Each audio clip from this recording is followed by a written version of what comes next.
Okay, so now let's actually solve this. Assume that the velocity is constant in space and time. So we're just going to have a constant velocity moving everything along here.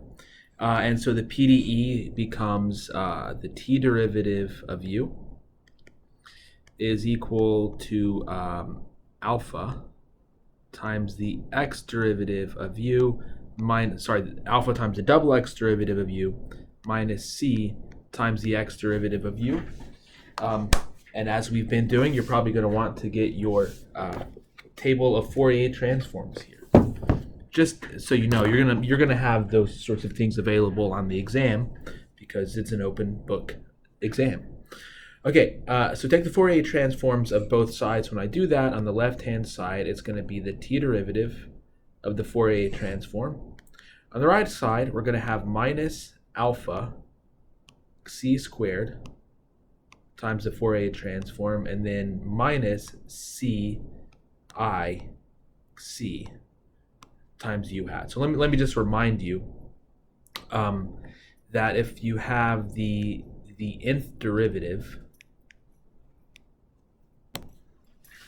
the Fourier transform of this is equal to I to the power of n, c to the power of n times u hat. And so that's where these formulas come from here.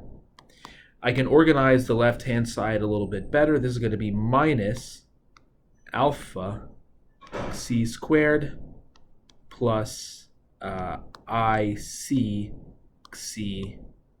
u hat. Now, as far as t is concerned, that right there is just a constant because c is constant in both space and time. And so what this tells us then is u hat of ct is equal to u hat of c0 times e to the minus alpha c squared plus I c t. And u hat of c0 is just the Fourier transform of the initial data. Whoa. So this is going to be equal to f hat of c. And over here, I want to split this up in the following way. I'm going to write this as e to the minus alpha c squared t, e to the minus I c t c. Okay, so why did I want to do it that way? Well, I'm looking at my Fourier transform table. I'm looking at my Fourier transform table, and I notice I have some of the following lines here. Well, first of all, this right here looks similar to the Fourier transform of the solution to the diffusion equation. So this looks like u hat, sorry, I'm not going to use u hat, but this looks like the Fourier transform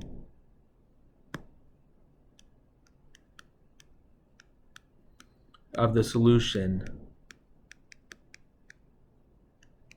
to the diffusion equation.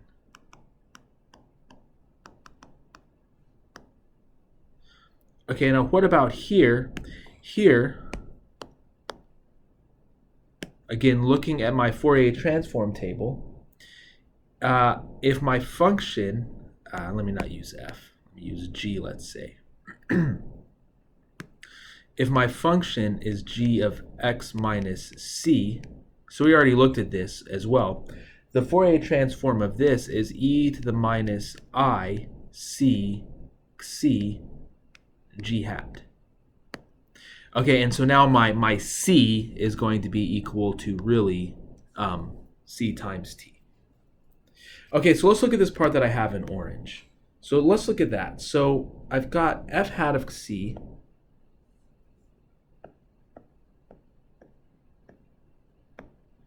times e to the minus alpha c squared t. I'm going to do my normal thing to try to make this look like the corresponding entry in the Fourier transform table.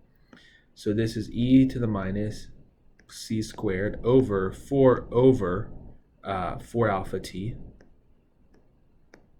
Okay, so a is 1 over 4 alpha t.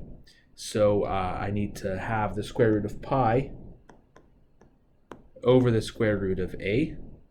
So that right there, we know the inverse Fourier transform of that, but to multiply by the square root of pi over the square root of a, I need to multiply that. And just as we've done before, this is going to be 1 over 4 pi alpha t. And just to be explicit here, I'm saying a is equal to 1 over 4 alpha t. Okay, and so now the inverse Fourier transform of this part using the convolution theorem. So actually, let me just take one more step here. The inverse Fourier transform of this is e to the minus x squared over 4 alpha t.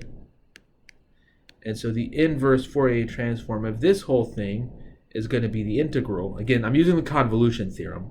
But like I said, up here, it looks like this is a solution to the diffusion equation. And if you're confident in that, you can jump straight to the solution for the diffusion equation.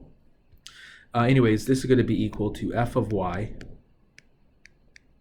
phi of x minus y,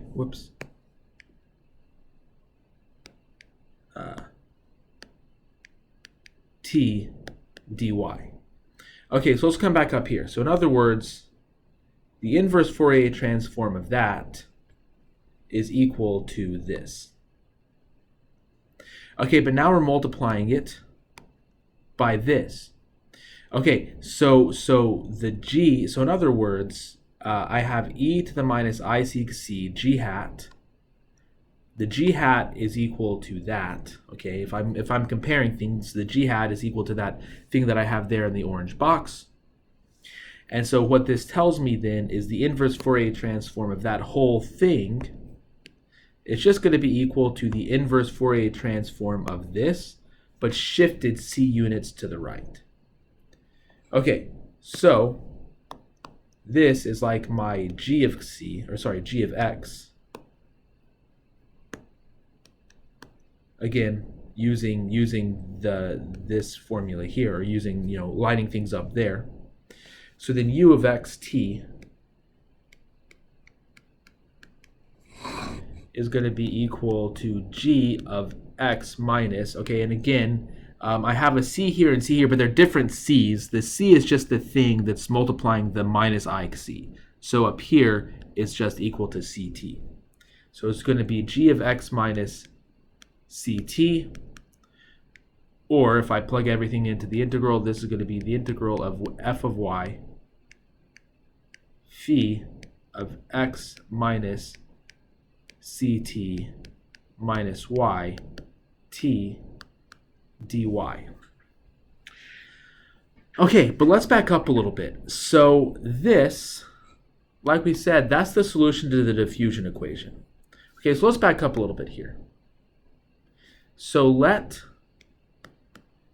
u solve the t derivative of u is equal to alpha times the x derivative of u, and u of x0 is equal to f of x. Okay, then what we're saying, the solution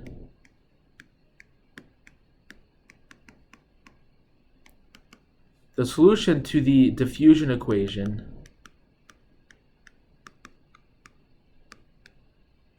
with convection, in other words, the one that we're looking at above,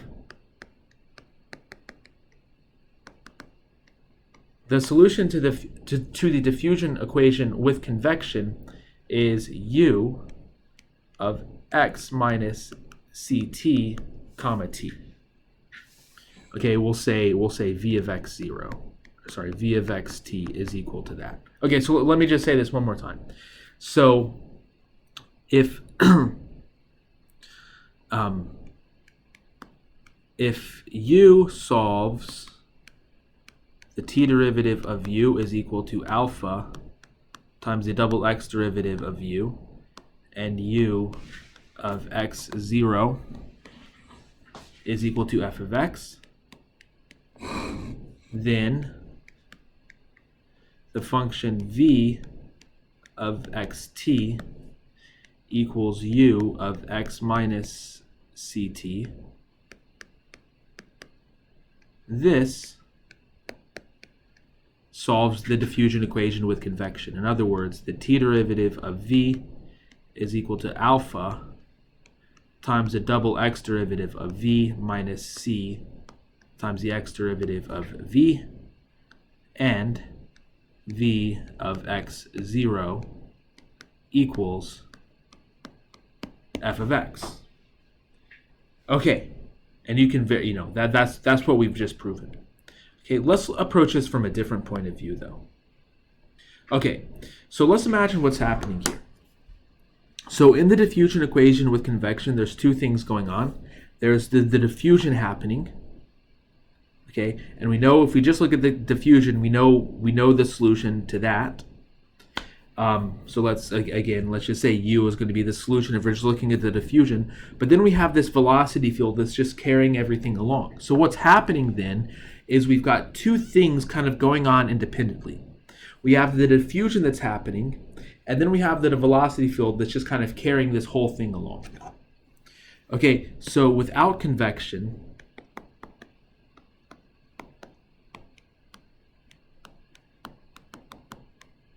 so again, let's just imagine we've got water flowing along a pipe here, or it's not flowing. So without convection, the water is not flowing.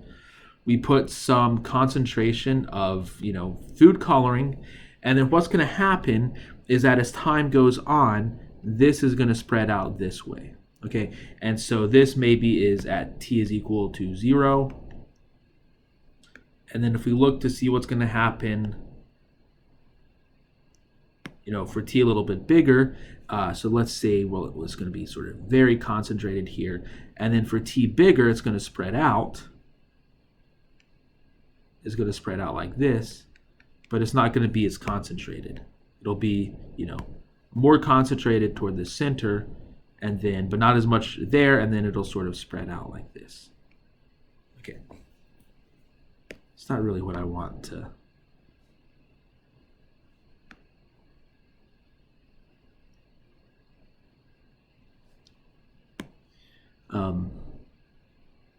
Something like this, that's like the center, and then it's a little darker here, and a little lighter here, a little darker here, a little lighter here, but it's just spreading out. You can imagine what's happening here.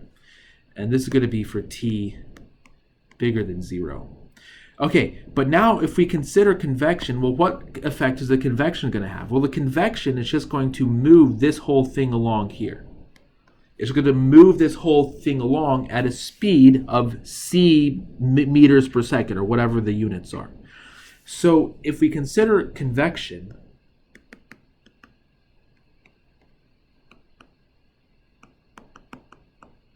it's just going to be whatever this is, but shifted c times t units to the right.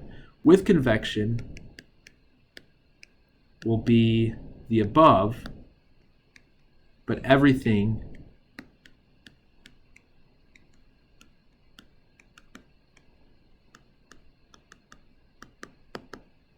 everything shifted ct units to the right, because everything is just flowing along. We have this diffusion that's happening, and we have the velocity that's carrying it along. These two things are happening independently, and so as it's moving along, it's spreading out and doing its diffusion thing, but it's also moving along like this. Okay, and so then again, if u satisfies the t derivative of u is equal to alpha times the x derivative of u, then the solution, our prediction, we haven't proven this yet, but our prediction is that the solution to the diffusion equation with convection is going to be v of xt is equal to u of x minus ct. T, that this solves, again, like I said above, the t derivative of u is equal to alpha times the double x derivative of u minus c times the x derivative of u. Okay, and exercise prove this. So starting from this formula, starting from V and U satisfying that differential equation. If U, so in other words, if U satisfies, let me be more clear about what I'm saying here. If U satisfies